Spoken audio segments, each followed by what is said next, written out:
이 새벽에 우리에게 주시는 하나님 말씀은 전도서 9장입니다. 전도서 9장 11절과 12절의 말씀입니다. 네, 우리는요, 어제의 말씀을 통해서 하나님께서는 우리의 삶을 매일 기쁨으로 인도하기를 원하시고 그 길에 관심이 많으시다는 것을 발견할 수 있었습니다. 전도자를 통해서요, 오늘을 살아가는 우리가 주어진 삶에 최선을 다하고 기쁨을 얻기를 원한다는 게 일상을 향한 하나님의 마음이라는 것 발견하게 되었지요. 그렇다면 우리의 일상에서 진정 기쁨을 누리게 만드는 그 근원은 무엇인가? 오늘 본문은 짧지만 여기에 대해서 아주 명료하게 말해주고 있습니다.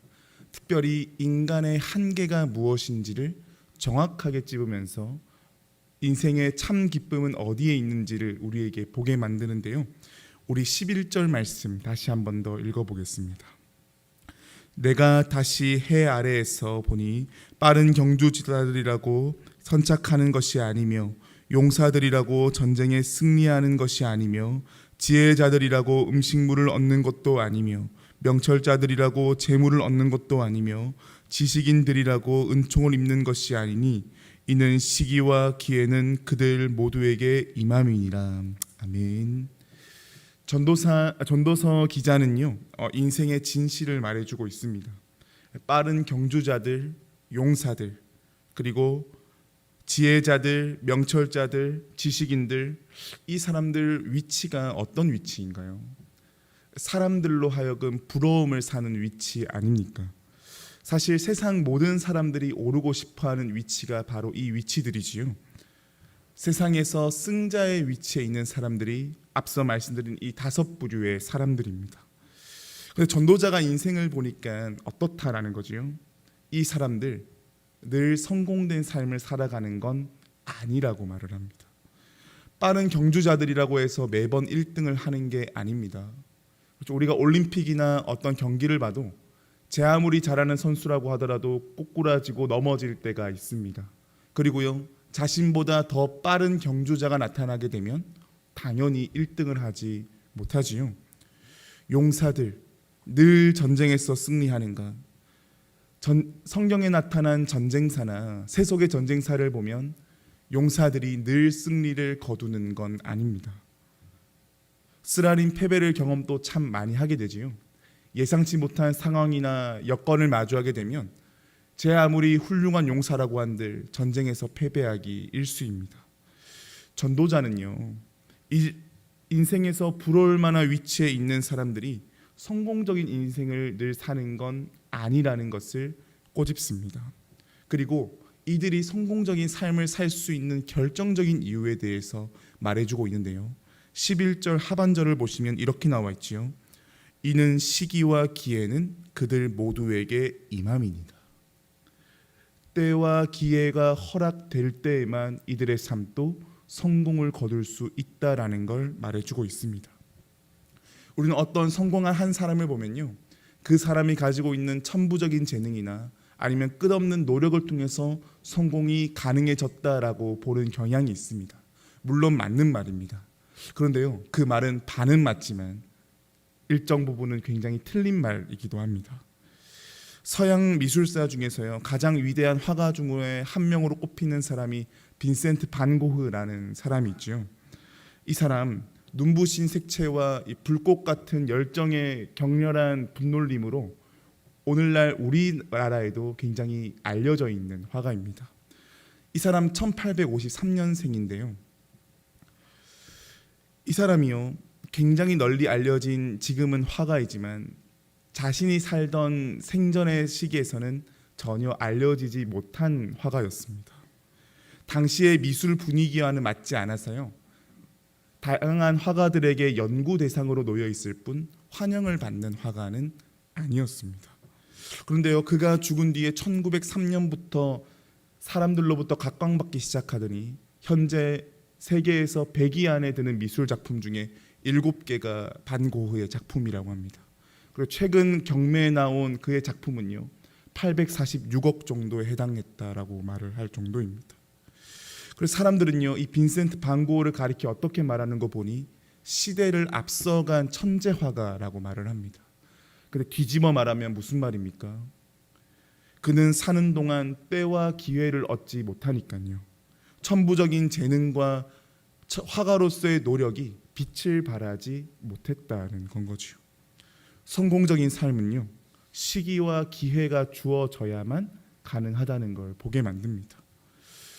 그렇다면 시기와 기회가 딱딱 잘 맞아떨어지면 그 사람은 그저 기쁜 인생으로 살 수 있는 것인가?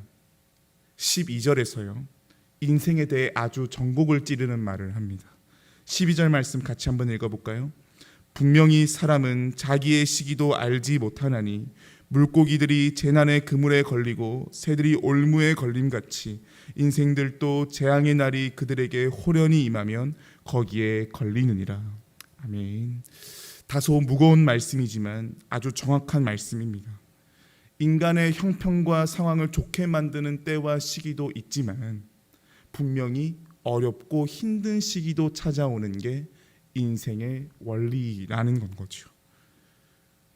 그리고 물고기가 그물에 걸린다, 새가 올무에 걸린다. 여기에 가지고 있는 뜻이 뭡니까? 죽음이지요. 인간에게는 성공을 누리고 경험하는 때도 있지만 죽음을 마주하는 때와 시기도 있다라는 것을 동시에 말해줍니다. 그런데 우리는 어떻다라는 거지요? 죽음의 때가 있다는 것을 잊으며 살아간다는 겁니다. 그렇다 보니 인생을요, 반쪽으로만 살아갑니다. 왜 나에게는 좋은 시기와 좋은 때가 오지 않냐고 한탄할 뿐이죠. 성공에 대해서만 몰두하게 됩니다. 우리 주님께서 사람들에게 하신 비유 중에 이런 비유가 하나 있지요. 탐심에 대해 말씀하시면서 한 부자 비유를 드십니다.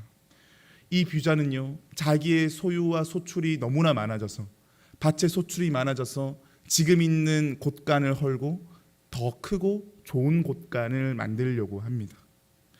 그래서요, 자기가 많은 소유를 가지고 있으니까 이제 나는 평안할 것이고 기쁜 일밖에 없을 것이다 라고 하는 부푼 마음으로 자기의 삶을 해석합니다. 근데 이때요, 우리 주님이 아주 기가 막힌 말씀을 하시죠.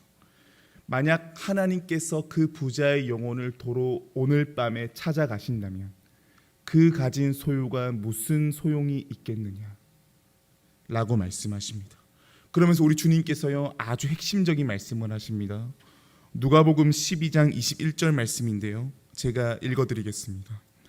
자기를 위하여 재물을 쌓아두고 하나님께 대하여 부요하지 못한 자가 이와 같으니라. 인생은 이 땅에서 때와 기회를 얻어서 성공을 누리고 소망하며 기쁨을 얻을 때도 있지만 그것이 전부가 될 수는 없다는 말이죠. 반드시 하나님께로 돌아갈 때가 있다라고 하는 걸 우리에게 깨닫게 만듭니다.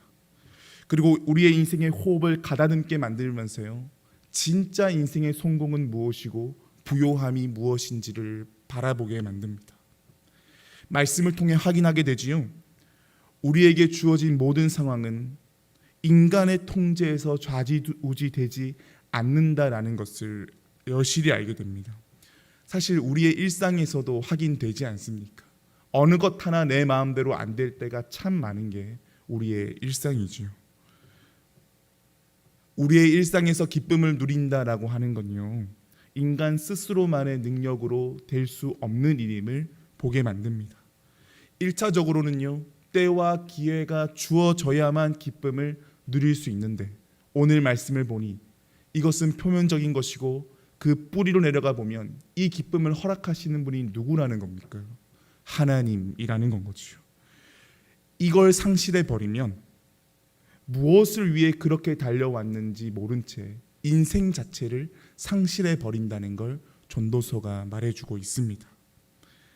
이런 인간의 한계에서요, 우리는요, 선명하게 발견되는 한 줄기 빛이 있습니다. 성공의 때와 기회를 주는 것도, 인생을 마무리할 수 있는 그 때를 주시는 것도 누구라는 것이지요? 하나님으로부터 주어진다는 겁니다. 즉 하나님께서 모든 상황의 주관자 되신다는 건 거죠.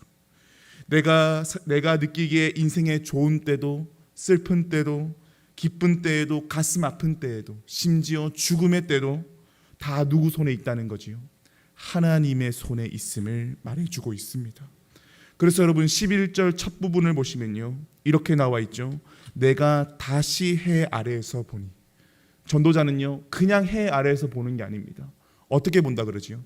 다시 본다 그럽니다. 이 표현을요, 영어 성경으로 보니까 return이라고 써놨더라고요. return.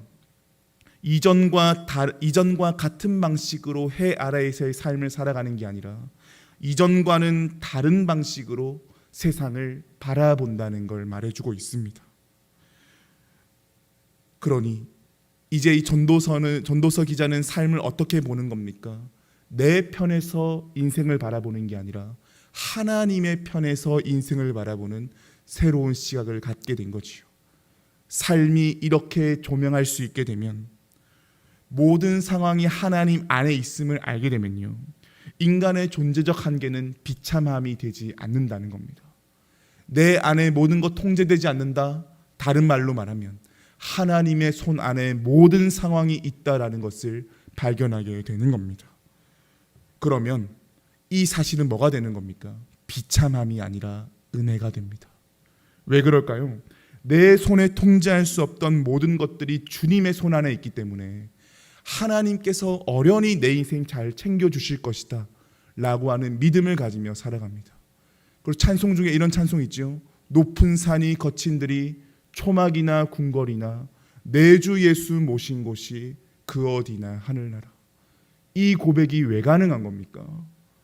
통제 불가능한 내 인생의 상황은 내 편에서 볼 때는 답답함이지만 하나님 편에서 인생을 들여다보게 되면, 아, 하나님이 내 인생의 구비구비마다 인도해 주시는 거구나 라고 하는 새로운 신앙의 현실이 내 삶에 장악하게 되기 때문입니다. 오늘 말씀을 시작하면서요, 인생의 참된 기쁨의 근원이 어디로부터 시작되는가에 대해서 질문하며 시작했습니다. 전도서 말씀은 우리에게 아주 선명하게 말해줍니다.